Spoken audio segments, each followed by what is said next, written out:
Marty Rathbun may see himself as a peaceful and honest good old boy who wouldn't harm anyone. But if he took a good look in the mirror, he'd see his true image. An unhinged leader of a small South Texas cult. A man with a militia mentality and a long history of violence.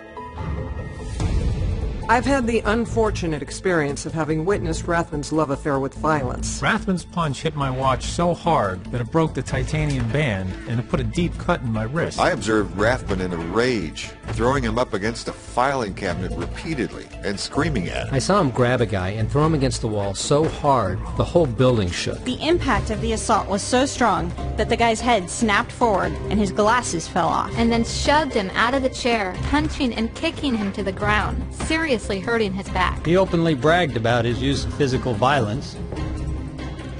Unless you think these are just the claims of those feeling wrong, Rathbun will admit it all proudly.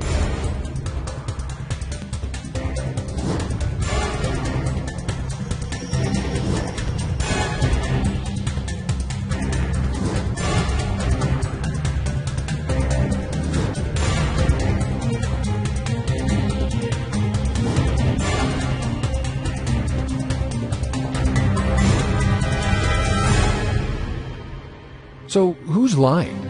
Rathbun or Rathbun?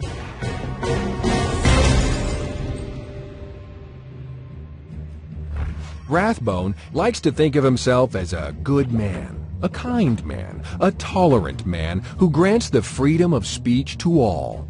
Unless, of course, it's the free speech of a documentary crew covering him. You can't do that, Marty! That's my personal property, Marty!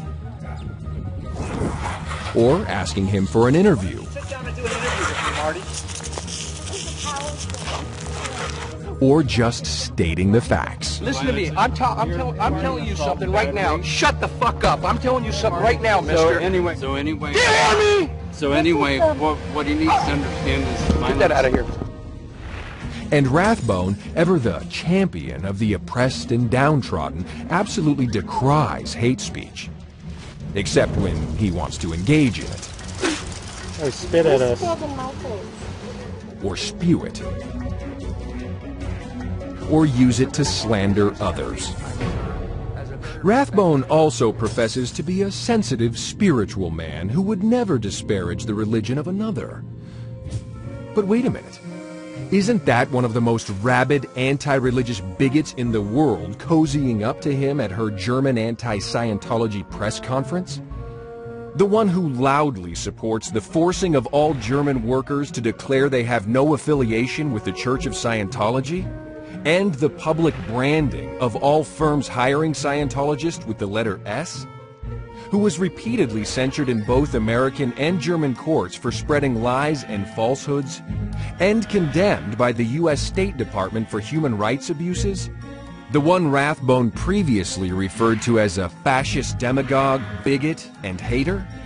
Who seeks nothing less than the complete termination of the Church of Scientology in Germany? Oh yes, that's her, flying Rathbun in, who, now expelled from the religion, is a friend of any enemy of its founder. Not that any of Rathbun's atrocities were his fault, mind you, because according to Rathbun, you see, he was provoked. Like that time when documentary filmmakers began quietly filming on public property near his Texas hovel. He couldn't wait to get out onto the street to mix it up. Damaging personal property. Watch your step, boy. Is that a threat? Yep. He'll pick fights with anyone. Like in New Orleans, on his honeymoon, no less, where in a drunken stupor, he threatened a bouncer and 2 cops.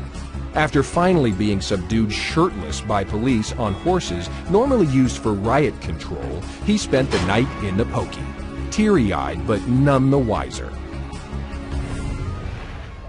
Even when he's being arrested, handcuffed, and booked for assault with bodily harm, there's Kingpin Rathbun sticking to that well-worn story that no, he wouldn't even hurt a fly. Mosey, did you ever see me hurt anybody?